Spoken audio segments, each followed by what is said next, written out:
Oke, saya masuk lagi. Sini, balik sini. Oke. Ya,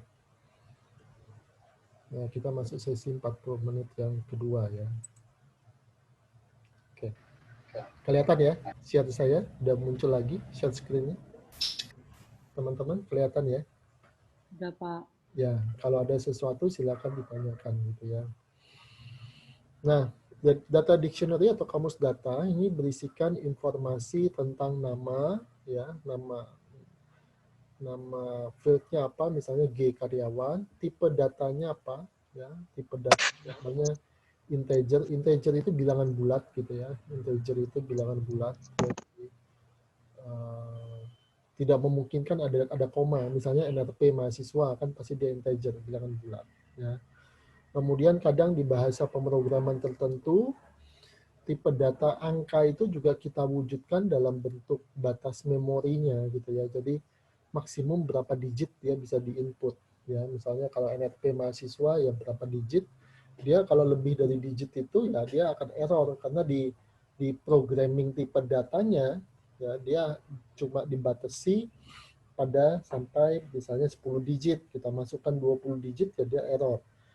Dan itu merupakan salah satu bentuk audit control nanti kalau memang dia enggak sesuai dengan inputnya, enggak masuk akal, ya dia akan memunculkan penolakan sistemnya, enggak bisa diinput dengan data itu. Misalnya NRP mahasiswa ditulis dengan nama orang, pasti dia akan nolak, ya karena tipe datanya yang diset oleh programmer, ya tipe datanya adalah tipe data integer, gitu ya, yang diset oleh programmer itu tipe data integer bilangan bulat. Kalau Anda masukin NRP mahasiswa dengan nama orang misalnya Budi ya dia nolak karena itu bukan integer, bukan angka gitu ya. Begitu pula kalau NRP misalnya Anda masukkan 12,5 gitu, pasti dia nolak. Karena integer itu adalah bilangan bulat. Ya, begitu pula kalau dia melebihi jumlah digit tertentu. NRP itu panjangnya berapa sekarang mahasiswa Ubaya itu? Kalian itu NRP-nya berapa digit panjangnya? 9, Pak. 9. Nah, ya misalnya sama programmernya di set cuma 9, maksimum 9 inputannya. Kalau nanti ada yang input NRP sampai 20 digit panjangnya ya tentu saja sama sistem ditolak ya. Karena dari set pengaturan awal ini namanya variabel ya, variabel yang diatur oleh programmernya itu hanya 9 digit misalnya. Nah, kemudian deskripsi data misalnya field G karyawan itu apa? Oh, G karyawan adalah mencatat gaji karyawan, nah, deskripsi datanya ya. Kemudian relationship-nya ya, tadi one to one, one to many, ya many to many dan seterusnya ya. Kemudian persyaratan untuk bisa mengakses ya siapa aja yang berhak mengakses tabel ini misalnya. Seperti saya bilang tadi, orang marketing tidak boleh mengakses tabel gaji misalnya, karena itu tidak ada hubungannya dengan pekerjaan mereka gitu dan itu merupakan rahasia perusahaan. Nah, penggunaan tabel ini juga untuk apa? Itu nanti ada deskripsinya ya. Kemudian bisa ada maintenance dan bisa ada namanya itu audit trail atau jejak audit gitu ya.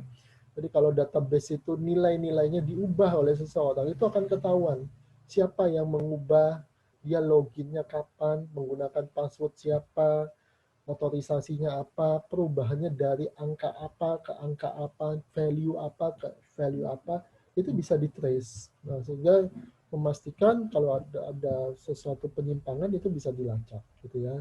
Dan informasi tentang security system ya, misalnya tentang passwordnya, username-nya, login-nya, hak akses dari setiap karyawan dan seterusnya. Ya, ini bagian dari kamus data.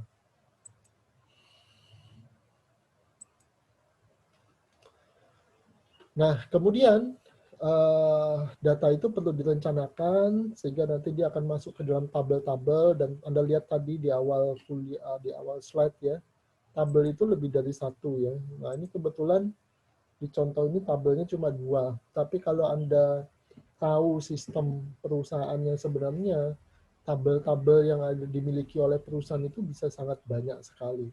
Ya, bisa ada puluhan tabel gitu ya, bahkan lebih gitu ya.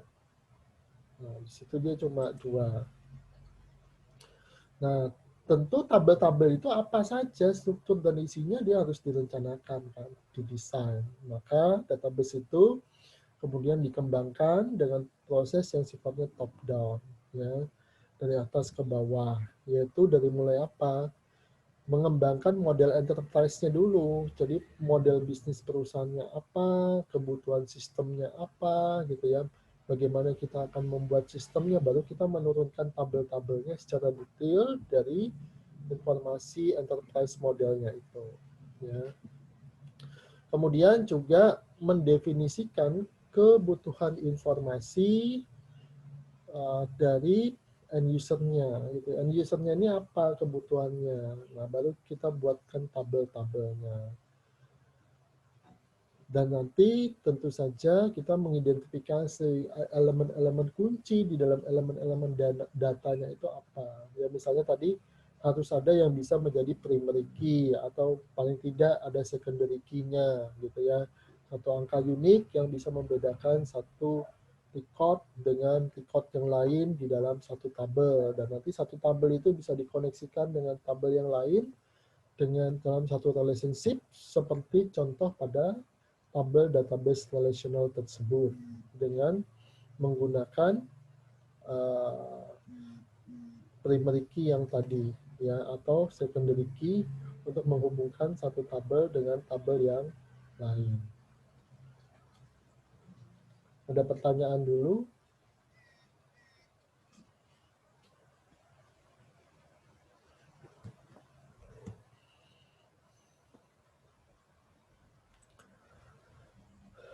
Nah, kemudian data resource management atau manajemen pengelolaan data di dalam perusahaan itu sejatinya merupakan aktivitas manajerial. Ya, jadi dia tidak sekedar hanya aktivitas teknis, karena dia merupakan aktivitas manajerial. Jadi dia pasti melibatkan manajerial perusahaan, pimpinan perusahaan, karena database yang dibuat oleh IT itu tidak hanya dipakai oleh IT kan, tapi juga dipakai juga oleh pasti penggunanya adalah bagian lain dari perusahaan itu.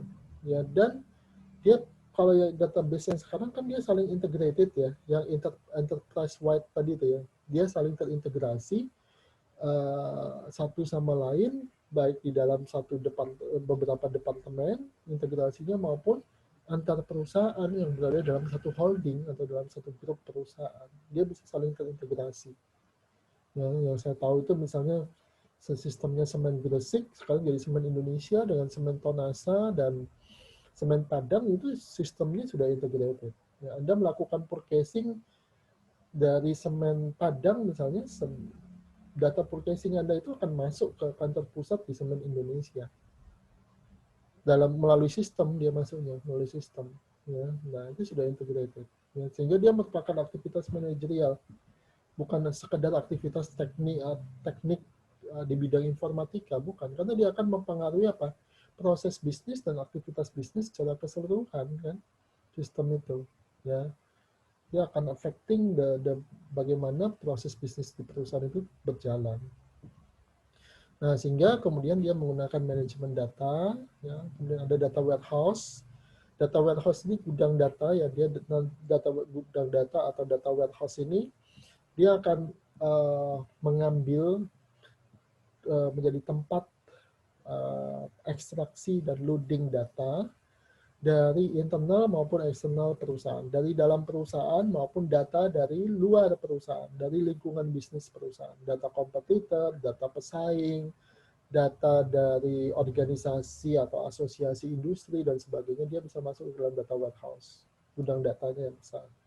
Nah, nanti kemudian belakangan muncul apa istilah big data kan, data yang jumlahnya sangat besar, yang dikelola oleh perusahaan dan dengan menggunakan metode-metode tertentu seperti pemodelan matematika dan statistik, nanti Anda bisa mengolah data itu sedemikian rupa sehingga menemukan pattern atau pola-pola tertentu atau insight atau wawasan tertentu yang berguna bagi nanti perusahaan Anda bisa menjalankan bisnis perusahaan dengan baik. Nah, itu data warehouse.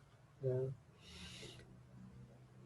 Selain data warehouse, tadi saya ingatkan kembali, ada yang disebut sebagai data mart. Kalau data warehouse itu dia diekstraksi dan di load ke dalam satu database yang besar. Kalau data mart itu khusus data dari departemen tertentu, misalnya data yang khusus dari human resource, itu data mart. Data yang khusus dari finance dan accounting, itu data mart. Ya, dan bisa menggunakan teknologi sistem informasi yang lain, ya, misalnya teknologi jaringan komputer, computer networking untuk menghubungkan sistemnya dari satu tempat ke tempat lain, bahkan ke tempat yang berjauhan, antar kota, antar pulau, antar provinsi, ya, seperti semen Padang di Sumatera dengan semen Tonasa di Sulawesi, semen Indonesia di Jawa, gitu. Nah, itu kan dia dalam satu kesatuan sistem, ya. Nah, data itu kemudian dikelola untuk stakeholders bisnis. Stakeholders di sini berarti apa? Pemangku kepentingan. Kalau pemangku kepentingan berarti dia bukan cuma si apa itu si pemegang saham atau shareholder-nya saja, tapi banyak pemangku kepentingan yang lain seperti masyarakat, karyawan, konsumen, pemerintah. Nah, data itu dikelola untuk berbagai stakeholders bisnis. Ya. Misalnya untuk pemerintah, apa hubungannya dengan pemerintah? Pemerintah biasanya punya kaitan dengan apa? Laporan perpajakan kan. Nah, itu bahkan sistem dengan menggunakan EDI, Electronic Data Interchange, ya, dia bisa datanya itu bisa terhubung dari perusahaan kita ke pajak misalnya, sehingga nanti kita bisa mengambil tindakan yang atau pelaporan pajak secara cepat, real time gitu ya. Nah, itu. Kalau dengan supplier juga bisa, dia misalnya menghubungkan data kita dengan pemasok supaya apa? Jalannya operasi bisnis itu bisa lancar dalam hal apa? Replenishment dari atau penggantian dari inventory atau pengisian inventory atau stok yang sudah habis terjual gitu ya. Nah, jadi banyak karyawan pasti ya dia mengakses data Anda untuk keperluan pekerjaan dia, ya. Customer juga ya dia mengakses data Anda, ya. Contoh sederhana, kalau Anda menggunakan ATM kan Anda mengakses data perusahaan itu. Anda cek saldo itu mengakses data perusahaan kan di ATM atau melalui aplikasi atau melalui e-banking. Ya, sehingga data itu perlu dikelola oleh business stakeholders, dan itu pengelolaan hak akses, keamanan, desain datanya itu di database administrator tadi, ya. Selain ada sistem analis, kalau sistem analis itu dia yang mendesain kebutuhan sistemnya secara general, jadi secara overall itu sistem analis, ya, dan dia yang mendesain kebutuhan sistemnya, apa yang dibutuhkan dari sistem ini, bagaimana user interface-nya, proses bisnisnya, cara berjalannya sistem, itu sistem analis. Nah, kalau programmer itu yang melakukan coding. Coding itu dia membuat source code-nya. Ya. Source code itu perintah-perintah program yang nanti akan menjalankan dari software aplikasi itu, misalnya aplikasi keuangan atau aplikasi akuntansi atau apa gitu ya.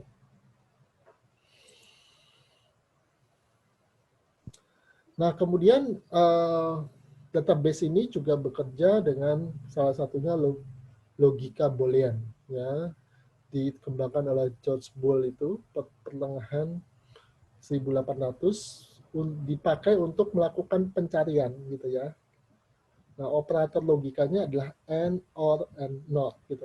Kalau and kan tahu ya Anda ya, itu logika Boolean. Kalau and kan kedua syaratnya terpenuhi. Misalnya, tampilkan nama dan NRP atau data field lain di dalam database mahasiswa untuk mahasiswa yang misalnya angkatannya di atas angkatan 2019 dan IPK-nya lebih dari 3. Jadi dua syarat itu harus terpenuhi. Ya, angkatannya harus di atas 2019, IPK-nya harus di atas 3 gitu. Nah, itu N itu. Kalau OR itu salah satu, ya, salah satu. Jadi angkatannya di atas 2019 atau IPK-nya di atas 3. Salah satu itu terpenuhi, maka hasil pencariannya, searching datanya akan muncul. Itu OR, gitu ya. Entah dia angkatannya di atas 2019 atau IPK-nya di atas 3, pokoknya salah satu terpenuhi itu or. Kalau not itu kebalikannya, eksklusi. Ya. Not IPK lebih besar dari 3, berarti apa? Ya IPK-nya lebih kecil dari 3 gitu ya, eksklusi. Ya, eksklusi, pengecualian terhadap kriteria tertentu. Ya. Nah, ini bisa seperti ini contoh yang lain juga. Nanti bisa Anda renungkan lagi. Sampai di sini ada pertanyaan dulu.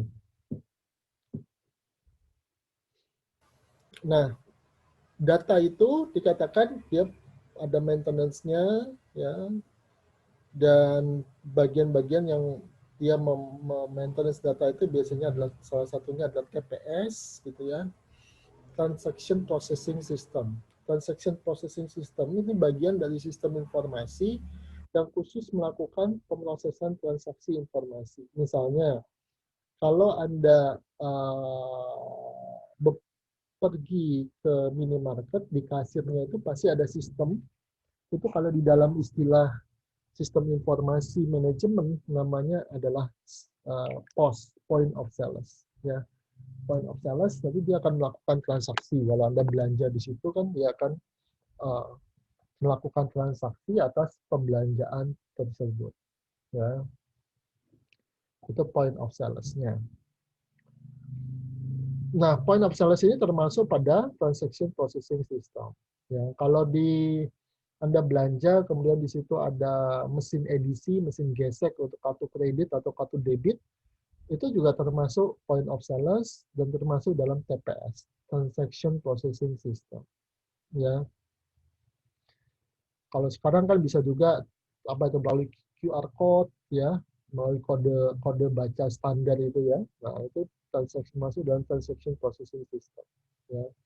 Kemudian ada utilitas dan aplikasi lain yang disupport atau didukung oleh DBMS itu, Database Management System. DBMS itu singkatannya, jadi Database Management System. Ya, misalnya software untuk pengembangan basis datanya, software programming untuk database-nya. Ya, dulu puluhan tahun yang lalu ada namanya Fox Pro. Fox Pro itu adalah programming khusus untuk database-nya, utilitas untuk database. Ya. Kemudian dia bisa melakukan apa? Perekaman transaksi bisnis. Ini pasti ya, kalau Anda, dan itu otomatis oleh sistemnya. Jadi begitu misalnya Anda ke kasir suatu supermarket, Anda ngambil barang, barang itu akan terdata di sistem kasir itu sebagai sudah terjual dan uangnya diterima gitu kan. Nah, itu terjadi transaksi bisnis. Dia akan mengurangi inventory dan menambah kas uang tunai dari transaksi bisnis. Ya. Kemudian bisa mengupdate dan mengkoreksi data. Ya, misalnya nomor telepon konsumen kita kan bisa ganti gitu ya. Nah, bisa mengupdate dan mengkoreksi data nomor telepon customer yang ganti. Alamat dia pindah alamat customernya, dia bisa update. Ya. Tentu saja, seperti saya bilang tadi, tidak semua karyawan itu bisa melakukan hal tersebut ya, karena kalau dia bisa melakukan hal tersebut ya berarti database Anda tidak aman. Hak aksesnya itu harus diatur sedemikian rupa sehingga menjamin integritas dan keamanan data oleh database administrator itu. Ya, jadi hak aksesnya akan beda-beda. Nggak semua orang bisa mengakses setiap tabel database yang dimiliki perusahaan, baik dia internal, pihak internal maupun pihak eksternal perusahaan. Nah, kemudian pengembangan aplikasi dari database, ada DBMS tools-nya, ada perangkat untuk database management system, ya sekali lagi DBMS itu database management system, ya. Ada 4GL programming language, ya. GL itu generation bahasa generasi keempat maksudnya ya, GL itu generasi 4. Bahasa pemrograman generasi keempat. Nah, bahasa pemrograman generasi keempat itu dia mampu membuat coding-coding itu yang tidak terlalu rumit gitu ya, karena bahasanya itu sudah mirip dengan bahasa manusia. Beda dengan bahasa pemrograman yang paling awal, yaitu bahasa mesin atau bahasa rakitan atau bahasa assembly. Jadi ada yang bilang bahasa rakitan, ada yang bilang bahasa mesin, machine language, ada yang bilang bahasa assembly. Bahasa assembly itu kalau diterjemahkan bahasa rakitan. Nah, itu kompleks itu. Bahasa coding pemrogramannya itu kompleks, untuk melakukan satu langkah programming aja dia bahasanya itu rumit dan tidak mirip dengan bahasa manusia. Kalau 4GL programming language itu mirip ya, misalnya Write-Learn, nama uh, uh, Write-Learn data mahasiswa, dia akan muncul nulis data mahasiswa. Write-Learn itu kan bahasa mahasiswa. Tapi dalam bahasa Inggris kan, bahasa manusia tapi dalam bahasa Inggris, Python gitu ya. Nah, ada software-software untuk pengembangan sistem ya, Anda tahu ya, ada mulai dari C, Java ya, termasuk pengembangan webnya ya. Kemudian ada data manipulation language ya, statement-statement yang dia bisa mengeliminate conventional programming. Contoh ekstrimnya tadi bahasa mesin gitu ya. Jadi Anda tidak perlu tahu bahasa mesin, bahkan mungkin kalau secara lebih ekstrim lagi Anda tidak tahu bagaimana 0101 di dalam komputer itu bekerja gitu ya. Dengan menggunakan data manipulation language itu. Nah, karena sesungguhnya semua yang dilakukan oleh komputer itu dia akan bekerja dalam bentuk bilangan biner 0 dan 1. Jadi semuanya 01, perintahnya itu dalam bentuk 01. Yang voltase tinggi dan voltase rendah 0 dan 1 dalam bilangan biner. Ya, tapi Anda tidak perlu tahu bahasa dalam bilangan biner atau perintah bahasa mesin atau bahasa rakitan itu seperti apa. Dengan menggunakan data manipulation language ini, dia akan seperti ya mirip seperti pemrograman visual yang belakangan ini berkembang gitu ya. Anda tinggal klik, drag, user interface sudah muncul dan kemudian dibantu dengan bahasa pemrograman yang mirip manusia, mirip bahasa manusia itu nanti dia akan memunculkan hasil programmingnya. Ya. Kemudian dari sisi aplikasi untuk database atau basis data itu ada screen atau monitor untuk input data. Ya, ada input data, misalnya input data mahasiswa, ada form, ya, form untuk transaksi gitu ya. Kemudian dia bisa menghasilkan report, ya, report transaksi gitu ya. Report ini biasanya fungsinya untuk manajemen memantau kinerja perusahaan. Jadi ada nanti dashboardnya atau semacam papan user interface-nya yang nanti dia akan menampilkan laporan manajerial atas sistem yang Anda pakai itu. Ya, dan dia juga bisa berbasis web, ya, berbasis web, bisa saling terhubung satu sama lain, berbasis web. Ya. Tapi web ini ada yang publish, yang semua orang termasuk consumer bisa akses, ada yang web page-nya hanya internal gitu ya, jadi ada halaman web tertentu yang di-hidden dari publik atau dari masyarakat umum, dari customer, dan hanya dipakai oleh internal karyawan itu dengan user dan password tertentu. Nah, hari ini Anda sudah belajar tentang data resource management. Ada pertanyaan dulu sampai di sini, teman-teman? Silakan kalau ada yang mau didiskusikan.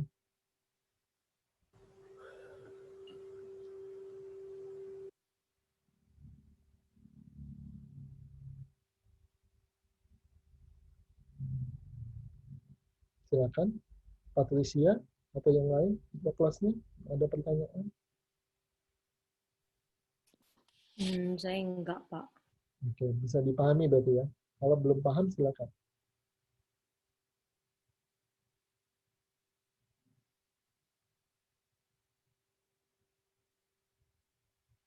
Ya, ini saya rekam ya. Nanti kalau Anda butuh rekamannya, silakan lihat di WLS. Semoga terekam dengan baik, asalkan tidak ada yang error gitu ya. PPT-nya juga saya pasang di WLS. Dan kemudian saya ingatkan lagi untuk perkuliahan minggu ke-5 ya, betul ya, atau minggu ke-5. Ya, perkuliahan minggu ke-5 itu menggunakan Zoom yang sama seperti ini. Oke. Ada lagi sampai di sini, teman-teman? Ya, kalau belum ada lagi, saya akhiri kuliahnya sampai di sini. Saya menggunakan forum diskusi juga di ULS. Kalau ada yang mau ditanyakan, silakan.